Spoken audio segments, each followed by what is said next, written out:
I once read that secrets can weigh more than anything you carry in your hands. I never really understood it until I found myself living with one so big that some days it felt like I was walking around with a boulder strapped to my chest. My name is Andrew.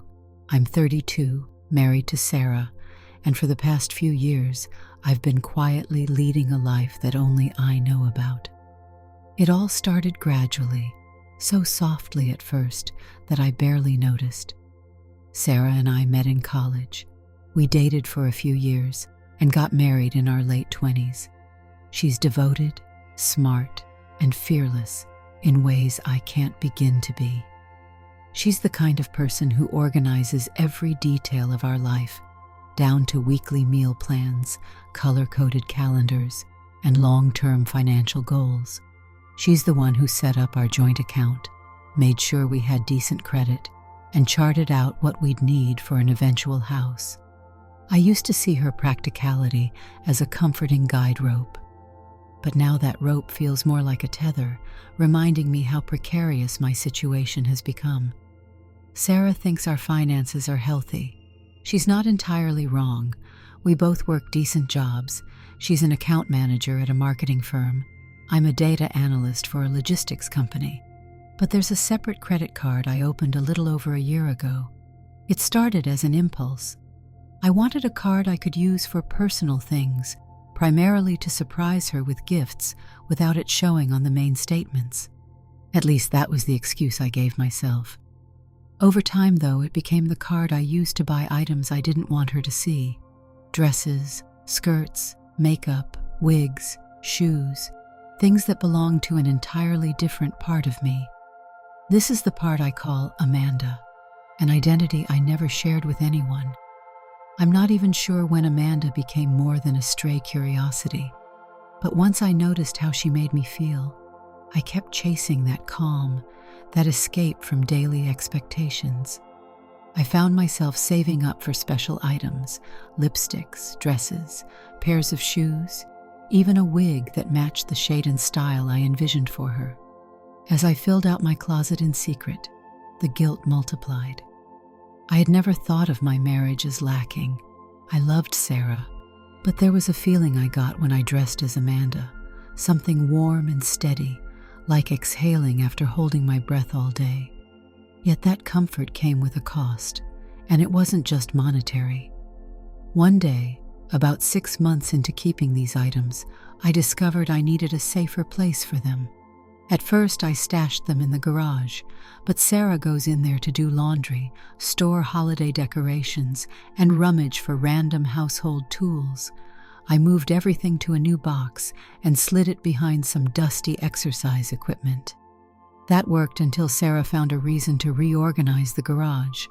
I panicked at the thought of her stumbling on lacy tops and unworn heels. I'd used some of my secret money to rent a small postbox, so packages would never arrive at our doorstep.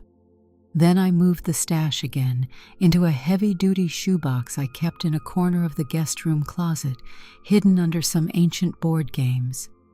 Every time I rearranged my secret wardrobe, the knot of anxiety in my stomach twisted tighter. It's not as if Sarah and I never talk, but I'm afraid to talk about this, worried that it might break the trust we've spent years building. She's straightforward and honest, the sort of person who believes in tackling problems head-on. The idea of me wearing a dress might not appall her in theory. She's open-minded in many ways. But the deception? That might be too heavy for her to handle. So I keep quiet and pretend everything's normal. Yet I feel the tension creeping into my daily life. I'm always double-checking if I lock the door when I try on clothes. I clear the browser history after watching tutorials on how to do my eyebrows in a more delicate arch, hoping I haven't missed any pop-up windows or forgotten to delete an autofill suggestion. Each time I hide evidence, I'm reminded that I'm constructing a wall between us. The next day, we'll go out for breakfast or watch a show on the couch, and it feels like we're in two different worlds. She has no idea how carefully I curated my nails the night before, or how I tucked away mascara wands in the back of my dresser drawer. A few weeks ago, I almost got caught. Sarah was organizing the guest room for her parents' visit. I never saw it coming. She was pulling out board games and scanning for any musty odors in the closet. I was in the kitchen when she called out, "Andrew, is there anything you want me to toss here?" My heart hammered. I rushed in, feigning indifference, and spotted the corner of that shoebox. "No, I'll handle it later," I said, my voice too tight. She gave me this curious look, but shrugged and left.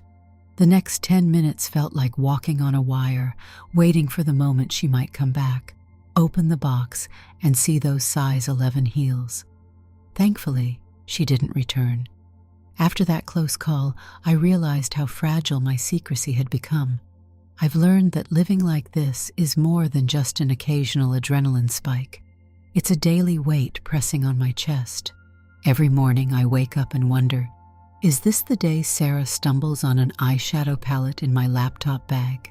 Is this the day she checks the guest room closet? Will she notice we're missing money from the savings account? It's the kind of worry that seeps into the simplest interactions. When Sarah asks what I'd like for dinner, there's a hollow place inside me that wonders why my first instinct is to say, "Whatever you want," just to avoid more conversation. It's not a healthy dynamic, and I know it, but I can't seem to break free. Strangely, the more anxious I become, the more I crave time as Amanda. It's like trying to outrun your own shadow. I'll find myself alone on a Sunday afternoon when Sarah visits her sister, and I rush to slip into the clothes that I keep hidden. I'll put on a pair of leggings, carefully apply some makeup, and look at myself in the mirror, marveling at the transformation.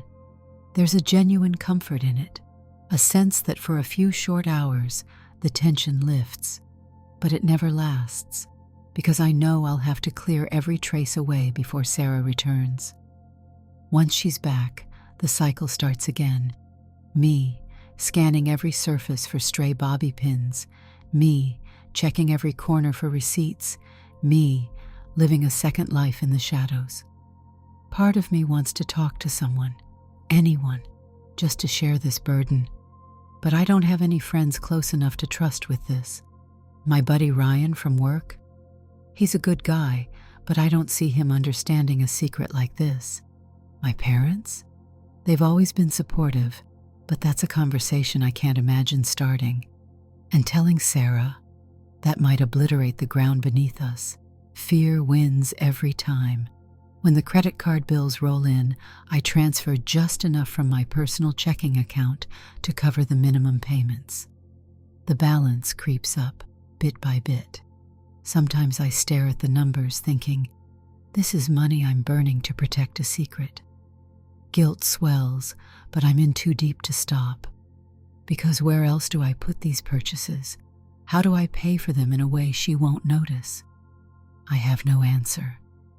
Late one night, I'm sitting at the kitchen table, both hands around a mug of cold tea. I'm too lost in thought to realize Sarah's come downstairs for water. She stops by the table wearing a robe and looking half asleep. "Andrew?" she asks softly. "What are you doing up so late?" I quickly tap my phone screen off. There was a tab open about voice exercises, ironically. "Just reading random articles," I lie, offering her a faint smile. She frowns, stepping closer, eyes narrowed with concern. "Are you sure you're okay?" She sits down across from me, reaching for my hand. The tenderness in her voice almost breaks me. In the hush of midnight, it feels like a perfect moment to unload the truth, but all I can manage is a whispered, "I'm just stressed about work, that's all." She rubs my arm, tries to comfort me, and eventually goes back to bed. I remain there, hunched over my phone, feeling shame pool in my stomach. She was right there, genuinely worried, and I lied again. The next day, I order another outfit, telling myself it's the last. I'm never honest with myself about it, though. Each new addition is like a token of reassurance, a small moment of relief in an otherwise tangled reality. The clothing arrives at the postbox. I pay with the special card and slip the packaging into the trunk of my car. That's become my new system. Bring it in at night when Sarah's busy or out. Slowly, my hidden wardrobe expands, and so does the uneasy sense of living on borrowed time. 2 weeks later, I'm tidying up the house when I hear Sarah's phone ring. She's out with friends, so I check the caller ID. It's from the bank. Immediately, I'm on edge, thinking maybe it's a routine credit check or an offer for a new line of credit. But an hour later, Sarah walks in the door, frowning at her phone. "Hey, did you get a strange call from the bank?" she asks me. I force a casual shrug. "No, why?" She sighs. "They left a voicemail about verifying a transaction on our joint account, but I don't recall any large purchase. Could you have forgotten to mention something?" Panic flutters in my chest. I haven't used the joint account for my secret buys, have I? I'm certain I haven't. "No, I haven't charged anything big," I say. She's tapping around on her phone, pulling up statements. My stomach clenches. If she goes through them thoroughly, she might see transfers that eventually lead to payments on the other card. They're small, but I can't be sure how far she'll dig. The tension in the air is electric as she scrolls. Finally, she relaxes. Never mind. It was a normal deposit. I guess they just flagged it. She sets the phone aside, and I can't decide if I'm more relieved or rattled. That's the kind of daily bullet I keep dodging.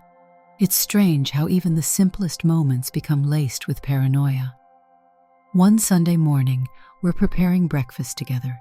She's scrambling eggs, I'm cutting up vegetables.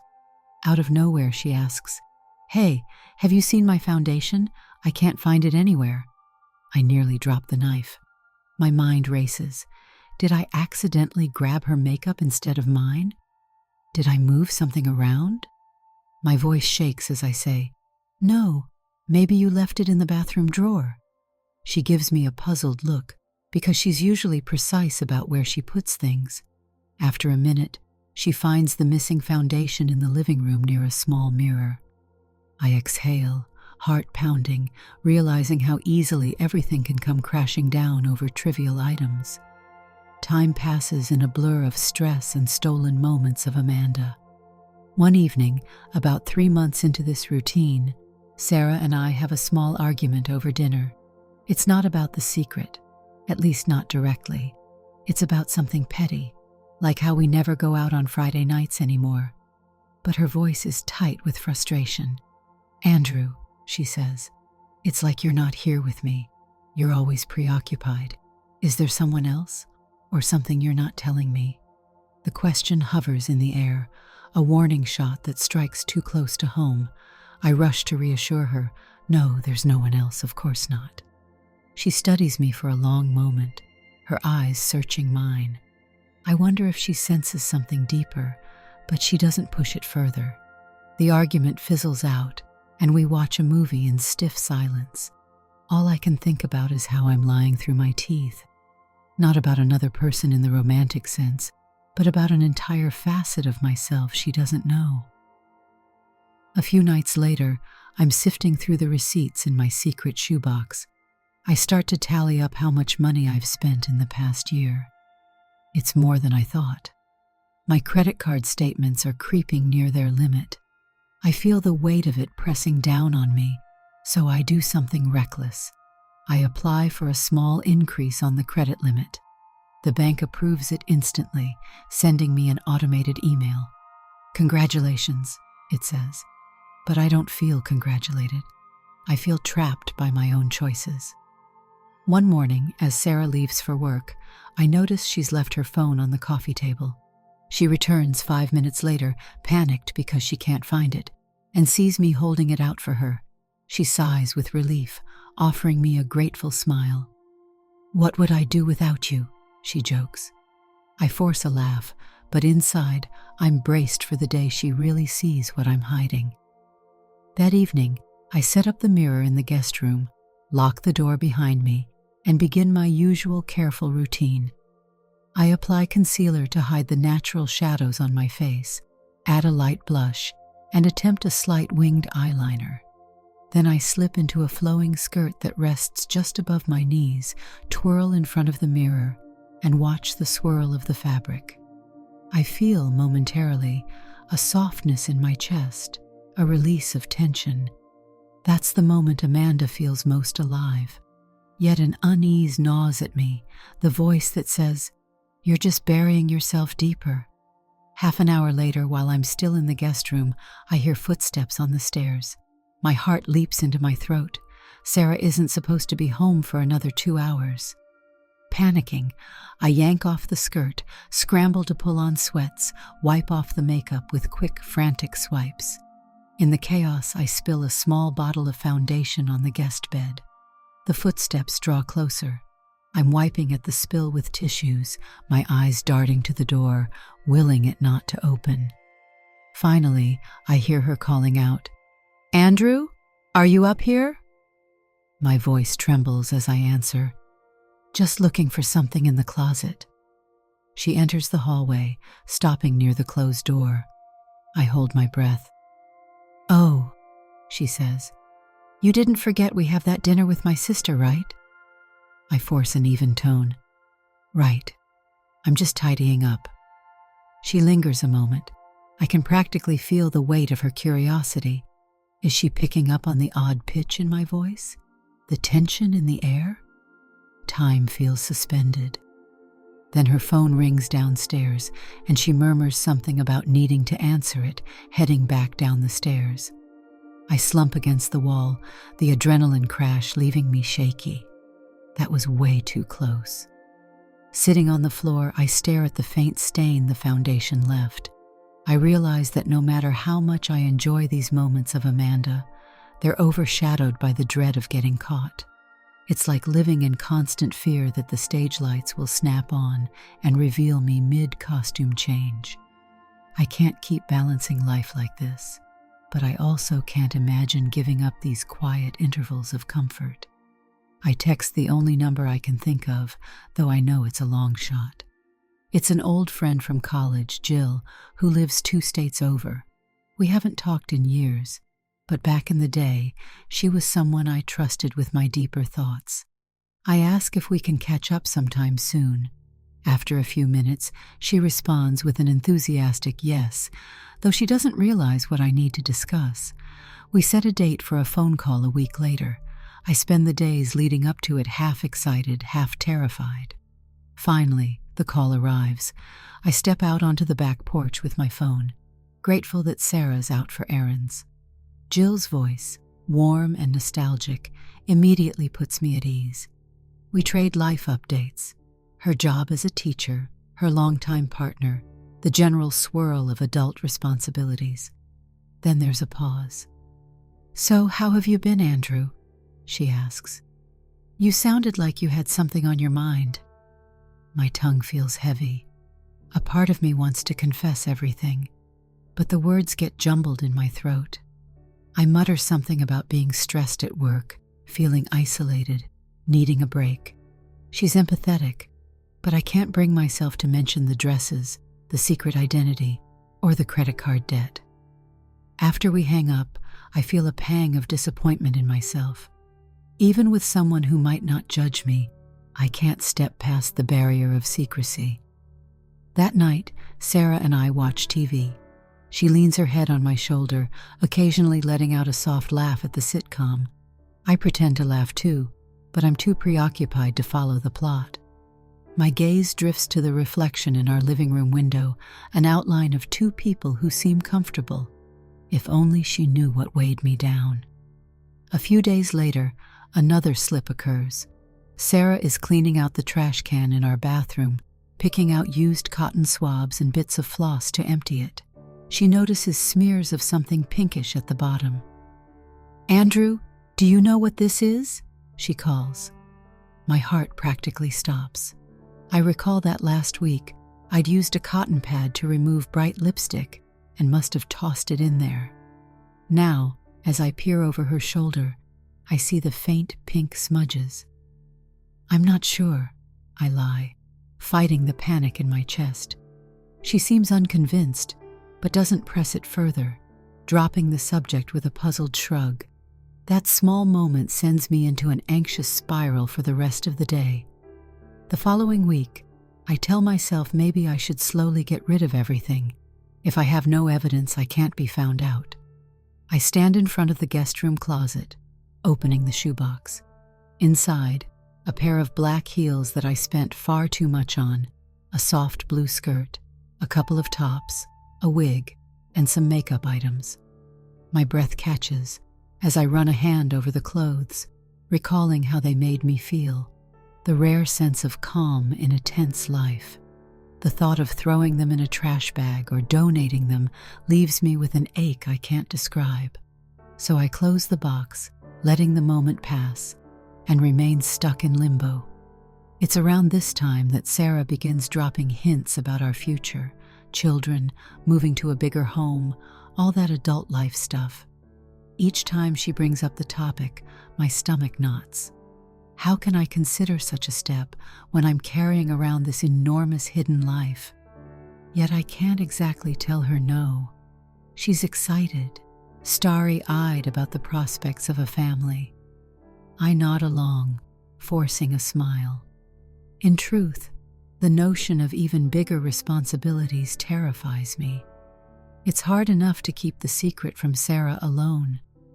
How would I hide it in a house with a child? Eventually, the stress of it all begins to sap my energy. I make mistakes at work, missing a deadline on an important project. My supervisor notices my lack of focus and pulls me aside. "Andrew, is everything all right at home?" he asks gently. I stutter out an excuse about health issues and vow to do better. It's a wake-up call that my life is unraveling on multiple fronts. That weekend, I plan to clear my head by going for a long drive to a neighboring town. I tell Sarah it's just to pick up a part for my car. She doesn't question it. I park in a quiet lot near a little park and breathe in the late afternoon air. Alone in my car, I feel oddly safe. I pop open the trunk, pull out a simple black dress, and put it on over my t-shirt and shorts, adjusting it to fit. Then I drape a wig over my hair, carefully fix it in place, and glance at my reflection in the rearview mirror. Amanda stares back, eyes reflecting my own anxiety. I let out a shaky exhale. It's not a full transformation, no makeup beyond a little lipstick I applied earlier, but it's enough to feel that fleeting sense of calm again. I slip out of the car and walk down a deserted path, the sounds of my footsteps strangely amplified. My heart races from the exposure, the possibility of someone seeing me, but no one's around. I find a bench near a cluster of trees and sit for a while, hugging myself against the crisp breeze. There's a tiny sense of freedom in not being behind locked doors, in wearing what I want. Yet there's fear, too. After 15 minutes, I hurry back to my car, changed, and drive home, adrenaline still pumping. In the aftermath, I feel more conflicted than ever. Those fleeting moments outside felt liberating, but at the same time, I'm deeply aware that I'm compounding my deception. Monday morning comes, and I get a text from Jill. It says, "I've been thinking about you. Are you sure everything's okay?" She must have picked up on my hesitance during our call. I hover over the keyboard, typing and retyping replies. Finally, I send, "I'm just dealing with some personal stuff. Hard to talk about, but thanks for checking." It's a weak answer. I know she cares, but fear keeps me guarded. That evening, Sarah and I sit down for dinner. Spaghetti, her favorite. She's in a chatty mood, describing her day at the office. I force myself to listen and chime in with questions. Out of the blue, she says, "Andrew, I feel like we haven't been honest with each other lately." My fork freezes on its way to my mouth. "What do you mean?" I ask, trying to sound casual. She frowns, twirling pasta around her fork. "I just sense you're hiding something. You've been distant, secretive with your phone, always preoccupied. Are you in trouble? Financially, maybe?" The direct mention of finances sends a jolt through me. My heart races. She's zeroed in on a very real problem. I set down my fork. Work's been rough, and I'm just tired, I manage. But no, there's no financial issue. It's another lie. She stares for a long moment, then sighs, giving me a look that's half worried, half resigned. If that changes, you can tell me, you know. I'm your wife. We're supposed to face stuff together. I nod mutely, and we finish dinner in silence. Guilt churns in my gut. She's giving me a chance to open up, and I'm failing her every time. That night, I toss and turn in bed, pondering how long I can maintain this facade. A series of small catastrophes unfold over the next few weeks. My hidden credit card is nearing its new limit. I can't keep up with even the minimum payments unless I divert funds from my primary checking, which Sarah can see. I pick up odd freelance data jobs at night, telling Sarah I'm handling special projects for my office. The exhaustion from working these extra hours gnaws at me, making me short-tempered and edgy. In the few moments I have to myself, I try on the dresses or watch online tutorials. It's like living two separate lives, and neither is going well. Then, one Friday afternoon, Sarah calls me at work, her voice trembling with urgency. "Andrew, did you order something that was delivered to the house? The label says it's for you, but it doesn't look like anything you'd normally get." My pulse rockets. A package must have accidentally gone to our home address instead of the post box. I force a chuckle. "Oh, that might be a friend's gift I ordered. Don't open it. I'll handle it." She hesitates. "Okay, are you sure you want me to hold it for you?" I reiterate. "Yes, please just leave it on the kitchen table."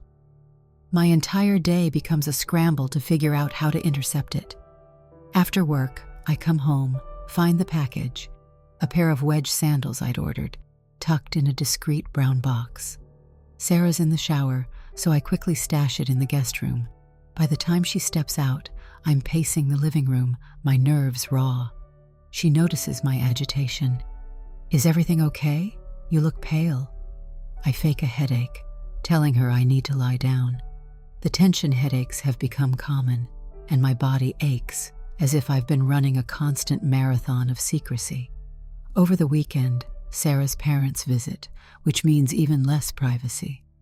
I catch myself glancing anxiously toward the guest room, worried someone might wander in there looking for towels.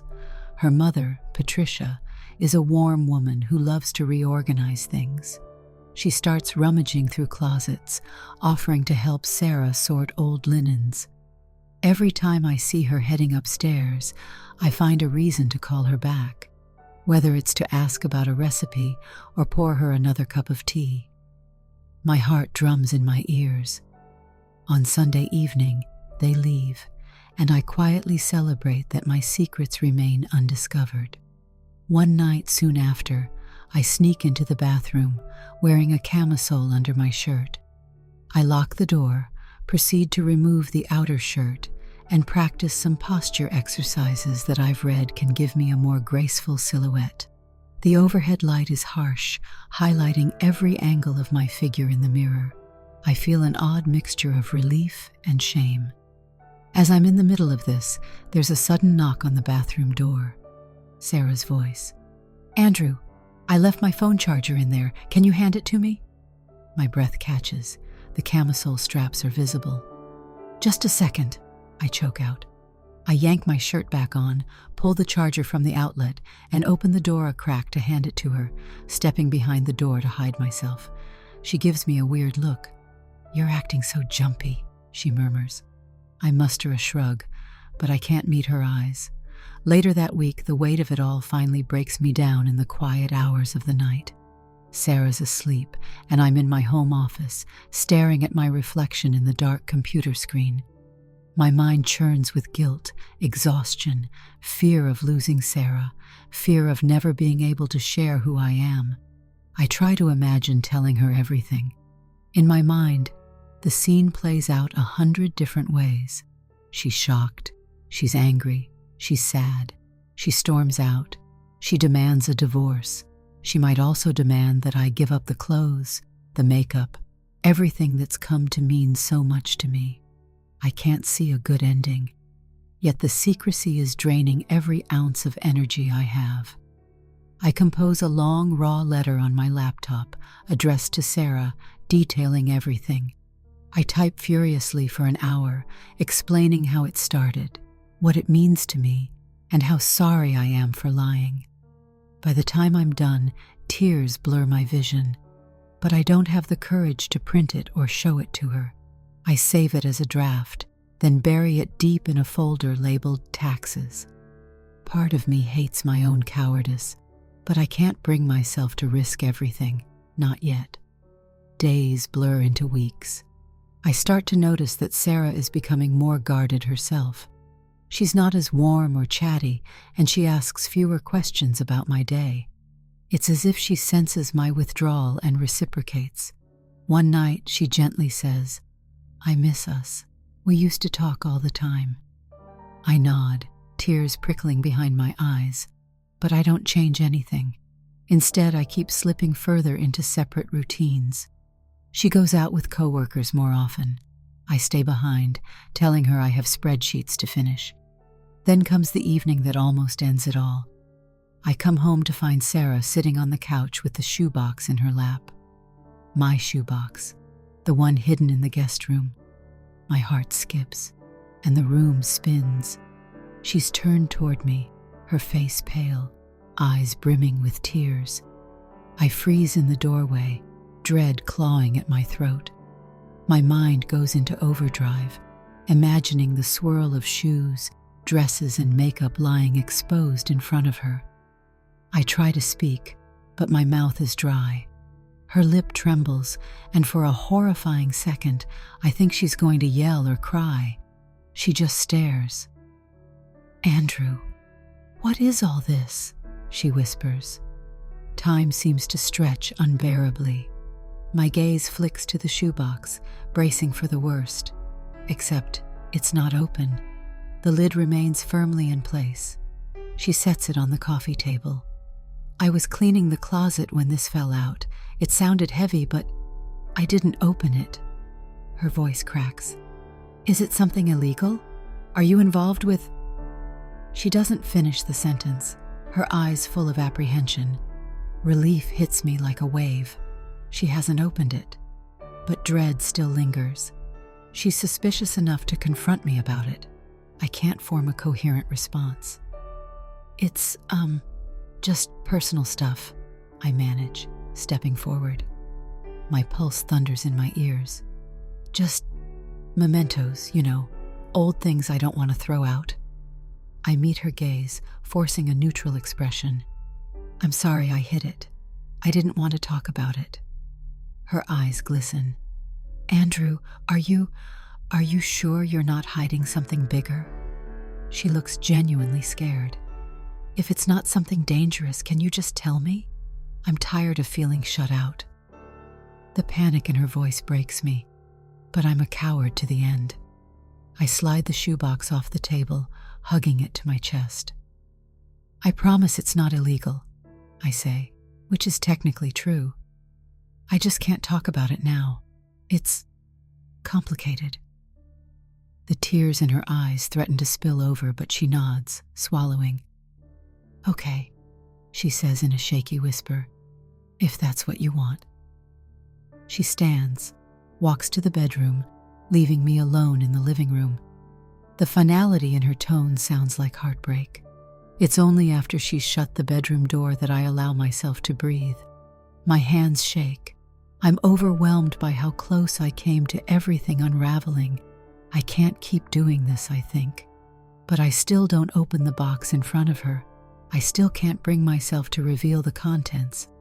Instead, I stash it somewhere else again, this time in the trunk of my car.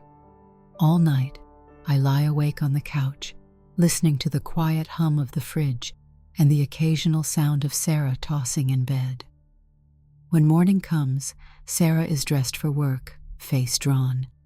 She says little to me beyond a soft good morning. I sense a distance that wasn't there before. Over breakfast, she sips coffee, eyes averted. Finally, she says, "I have to go to the office. We have a big meeting. We can talk later, if you want. She leaves without a hug or a goodbye kiss. I can't focus on work that day. I pace the house, wandering aimlessly between rooms. It's a rare day off for me, but I'm too restless to do anything productive. The silence feels suffocating. Around noon, I drive to a park and sit in my car, thinking about my next move. Maybe I should just leave, pack a bag, vanish for a few days, but running would only delay the inevitable. Late in the afternoon, I check the mailbox and find an envelope from my credit card company. I open it with shaky hands. It's a warning about exceeding my limit. A lump forms in my throat. Not only am I potentially losing Sarah, I'm also on the brink of financial meltdown. My phone buzzes. It's Sarah, texting. "We need to talk tonight." My stomach knots.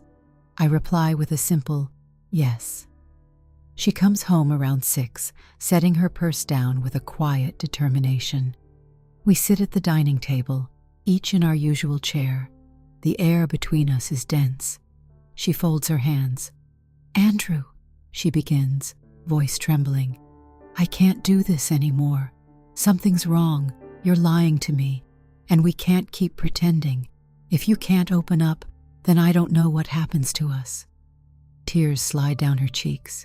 Seeing her like this stings worse than any scolding or argument. It's the heartbreak I dreaded. My instincts roar at me to protect the secret, but I realize I'm about to lose her either way. I open my mouth and words spill out in a flood, though not the entire truth. I've made some poor financial choices. I have a separate credit card, and it's almost maxed. I show her the letter, my hands trembling. Her brow furrows. She blinks away tears, focusing on the letter. "Why did you need a separate card? Why hide it?" I rub my temples. "It started innocently, but I didn't want you to know about the debt. I was ashamed." That's still not the complete story, but it's partially true. She exhales, glancing at the letter, then at me. Her anger seems to fade, replaced by weariness. "Why are you punishing yourself like this? We could have handled it together." She sets the letter down. "Andrew, is that all? Is there nothing else?" Her eyes search my face, silently begging me to say more. My heart hammers. I'm standing at the threshold of revealing the entire truth. A voice in me screams, "Tell her, unburden yourself." Another voice begs me not to. In the end, I lower my head and whisper, "That's all." Her face falls, disappointment radiating. "I can't force you to share anything else," she says quietly. "But we need to work on the debt, and we need to see a marriage counselor or something. I feel so distant from you." She reaches for my hand, but I can't even meet her gaze. We agree to find a financial advisor. We hug stiffly, like strangers who are expected to show some affection. That night, I move my shoebox from the trunk of my car into a different hiding spot in the basement, behind some old paint cans. My illusions remain intact, but the cost feels heavier than ever. Sarah tries to help me restructure the finances, setting up a payment plan. When she probes for more details on how the charges got so high, I feign ignorance, saying I must have been impulsive. She scolds me for it, but it's more exasperation than actual anger. In the days that follow, I sense a slight thaw between us. She's relieved to believe that the worst part of my secrecy was money-related. We cuddle on the couch again, watch a series we both enjoy, even share some laughter. But there's a definite gap, an invisible barrier. Late at night, I still slip into the basement sometimes, rummaging through the shoebox to reassure myself that it's safe. I don't wear the clothes as often because Sarah seems more vigilant, more likely to ask questions if I vanish for too long. But Amanda isn't gone. She never really leaves. One morning, Sarah brings me a printed list of local therapists and financial advisors. "I called around," she says, handing me the paper. "You can pick which one you like, and I'll come with you if you want." She's trying to help, and it warms my heart. I nod, glancing over the list. "Thanks," I murmur. But the entire time, I'm thinking about the part of me that therapy might expose. A few sessions with a financial advisor lighten the debt situation. We consolidate some balances, create a budget plan. Sarah's calmer, though still a bit cautious when it comes to trust. She's seen me hide something big once. She likely wonders what else could be lurking. Meanwhile, I manage to slip further purchases onto the card only occasionally. I tell myself I'm cutting back, but the truth is I still cling to the outlet Amanda provides. More close calls happen. Sarah wanders into the basement at the worst times, or nearly sees me throw away a used makeup wipe. But I keep dancing around the edges, never fully caught. Each day, I question whether it's worth the mounting stress. The irony is that Amanda once offered me a sense of comfort, but now she's become the epicenter of my anxiety. Yet I can't let go. It's like I've invested too much of myself in this other persona. In a rare private moment, Jill calls again. She asks if I'm okay, sounding worried by my vague messages. I almost crack. I hold the phone so tight my knuckles go white. "Jill," I murmur, my voice shaking. "I'm not okay, but I can't talk about it right now." She urges me to open up, but I refuse, tears slipping down my cheeks. I mumble something about needing time, then end the call abruptly. She texts me afterward, letting me know she's there if I change my mind. I stare at that text, feeling more alone than ever. Sarah and I carry on. We pay down some debt. We share ordinary dinners, weekend outings, and chores. On the surface, it looks like we're mending, but I know there's a wall between us that I built. She asks me fewer questions about my free time. I guess she's afraid of prying too hard. Some nights, she just gazes at me with a quiet sadness, like she's bracing for the day she discovers the rest of my secrets. One afternoon, as we're folding laundry together, she mentions that her sister wants us to join them for a trip next month. I nod, half listening, until Sarah says, "We'll have to share a cabin, so no secrets, right?" Her eyes flash to mine for a heartbeat. I force a laugh, but the question stings. Maybe she's half joking, maybe not. By the time we climb into bed, I can hardly breathe with the guilt pressing down. While Sarah drifts off, I stare at the ceiling, the same questions looping in my mind. Is the peace Amanda brings worth the slow erosion of trust in my marriage? How long before one slip shatters everything I care about? It's then I realize the cold truth. No matter what I do, whether I keep the secret or risk telling her, there's a price to pay. The tension gnaws at my gut, but I can't see a simple way out. So I wake up the next day and do the same thing I always do. I live in the quiet corners, double-check the locks, clear my browser history, pay a bit more on that hidden card, and keep the shoebox of dresses and shoes buried where Sarah can't see them. Weeks pass, drifting in a mix of calm days and sudden spikes of anxiety. We follow the new budget plan. We schedule a few sessions with a marriage counselor as well. The counselor helps us communicate more effectively, but I still don't reveal Amanda. I speak vaguely about stress, about feeling cornered in life. Sarah confesses she felt betrayed by the hidden debt. We talk around the deeper truth. Some progress is made. We argue less. We connect more. Yet I remain stuck behind a barrier I refuse to remove. At the end of one session, the counselor remarks, "Sometimes we discover we're wearing masks for different reasons. Finding a safe space to address those reasons is crucial." The statement sends a chill through me. Does the counselor sense something more? I glance at Sarah, but she's staring at her folded hands, lost in her own thoughts. We leave, holding hands in the parking lot. There's a small flicker of hope in my chest that maybe someday I'll find the courage to talk to her. For now, though, the best I can do is keep the finances honest and maintain the uneasy truce we've achieved. That night, I manage a genuine laugh with Sarah as we watch a comedy special. She looks over, smiling in relief, leaning against me. I wrap an arm around her, pressing a kiss to her hair. The moment feels close to what we used to share, but I can't ignore the thought that I'm still wearing a mask inside my own marriage. When we finally go to bed, the hush of the dark house seems to hum with unspoken words. As I lie there, the memory of the shoebox tugs at me. Sarah's breathing slows, and I slip quietly out of bed. I tiptoe down to the basement. The box sits behind the paint cans, exactly where I last hid it. I slide it out and open the lid. Inside is everything: the shoes, the dresses, the wig, the small stash of makeup. My hands tremble as I lift out a top, running my thumb over the fabric. I close my eyes, sinking onto the cold basement floor, tears gathering at the corners of my eyes. "Is this worth it?" I whisper. The question lingers in the cool air, unanswered. Above me, the rest of the house stands in peaceful silence.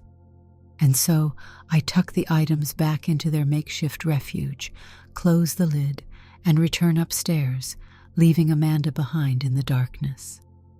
In the morning, I wake to Sarah's gentle shaking of my shoulder. She's already dressed for work, hair neatly pinned back. I blink in the morning light. Her expression is softer than I expect. "Hey," she says. "I made coffee. I've got an early meeting, but we can talk when I get home, okay?" I nod, still groggy, but manage a slight smile. She leans down to give me a tentative hug. I cling to her for a moment longer than usual, wishing I could find the words, but the fear holds my tongue. As she leaves, I lie there in the empty house, wondering if I'll ever manage to step out of this carefully constructed maze. My phone buzzes. It's a reminder from my credit card app about the upcoming payment. Another small piece of my hidden puzzle. I inhale, roll onto my back, and stare at the ceiling. My mind replays the question that has become my daily companion. Is the refuge I find as Amanda truly worth the endless worry and the distance it's created between Sarah and me? I don't have an answer. All I know is that for now, the secret remains. Maybe one day I'll find the courage to show Sarah who I really am. Maybe I'll choose a different path. But at this moment, the cost feels like a burden I can't drop and can't carry forever. I drag myself out of bed, get dressed, and head downstairs for that cup of coffee. The sun filters through the kitchen window, illuminating the steam rising from my mug. For a second, I let the warmth of morning wash over me, letting myself believe, however briefly, that everything might be okay.